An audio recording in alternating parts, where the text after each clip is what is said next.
আসসালামু আলাইকুম রহমতুল্লাহি ওবারাকাতুহু। প্রিয় দিনী ভাই এবং বোনেরা, প্রিয় মা বোনেরা, আজকে আপনাদেরকে চমৎকার খুব সুন্দর একটি দোয়া শিখাবো, যে দোয়াটি পাঠ করলে আপনাদের ঘরে কোনো রকম ক্ষতি হবে না। আপনাদের ঘর আল্লাহ পাক রব্বুল আলামিনের পক্ষ থেকে ফেরেশতারা তত্ত্বাবধান করবে, দেখাশোনা করবে। আপনার ঘরের মধ্যে কখনোই কোনো দুর্ঘটনা ঘটবে না। এজন্য আজকের এই ভিডিওটি অবশ্যই কন্টিনিউ করবেন আর এই দোয়াটি শিখে যাবেন। সেই দোয়াটি হলো, আপনারা যখন ঘর থেকে বের হবেন তখন এই দোয়াটি পাঠ করবেন। যদি আপনারা ঘর থেকে নিজেদের ঘর থেকে বের হওয়ার সময় এই দোয়াটি পাঠ করতে পারেন, তাহলে আপনাদের ঘর ফেরেশতারা সংরক্ষিত করে রাখবে। ফেরেশতারা আপনাদের ঘর দেখে শুনে রাখবে। ওই ঘরের মধ্যে কোনো রকমের কোনো ক্ষতি হবে না।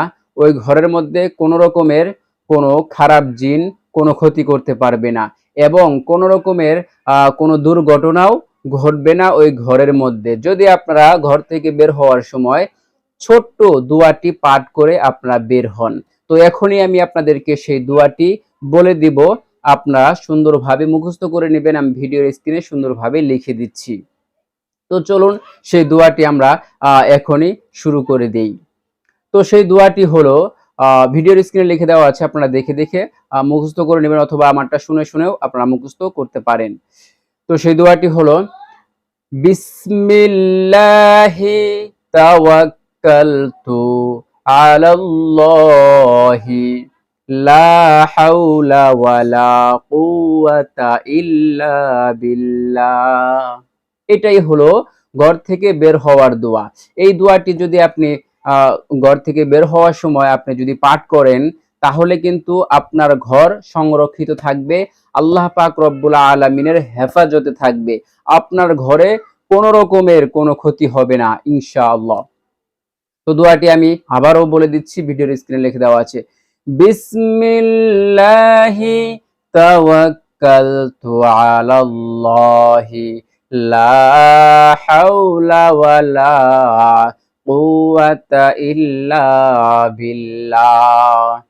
বিসমিল্লাহি তাওয়াক্কালতু আলাল্লাহি লা হাওলা ওয়ালা কুওয়াতা ইল্লা বিল্লাহ। তো প্রিয় দিনী ভাই এবং বোনেরা, প্রিয় মা বোনেরা, আপনারা অনেকেই এই দোয়াটি মুখস্থ পারেন না। আপনারা যদি এই দোয়াটি মুখস্থ করতে চান, তাহলে ভিডিওর স্ক্রিন থেকে দেখে দেখে মুখস্থ করে নেবেন। এই দোয়াটির অনেক ফজিলত রয়েছে। হাদিসের মধ্যে এসেছে, যদি কোনো ব্যক্তি ঘর থেকে বের হওয়ার সময় দোয়াটি পাঠ করে, তাহলে ওই ব্যক্তি সম্পর্কে এক শয়তান আরেক শয়তানকে প্রশ্ন করে, তুমি তার আর কি ক্ষতি করতে পারবে? সে তো আল্লাহ তাআলার রহমত পেয়ে গিয়েছে, সে তো হেদায়েত পেয়ে গিয়েছে, তুমি আর তার কি ক্ষতি করতে পারবে? তার আর কোনো ক্ষতি করতে পারবে না। তাহলে এই দোয়াটির কতটা ফজিলত!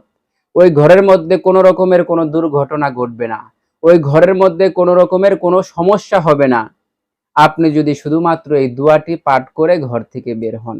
আলহামদুলিল্লাহ, কত ফজিলতপূর্ণ একটি দোয়া।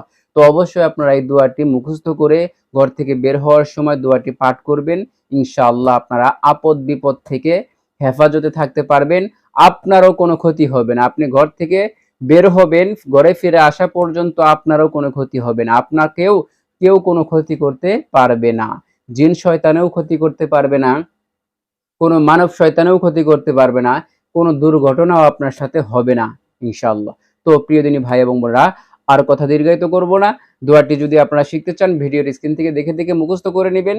অবশ্যই অনেক ফজিলতপূর্ণ একটি দোয়া। তো আজকের মতো ভিডিওটি এখানে শেষ করে দিচ্ছি। আসসালামু আলাইকুম ওয়া রাহমাতুল্লাহি ওয়া বারাকাতুহু।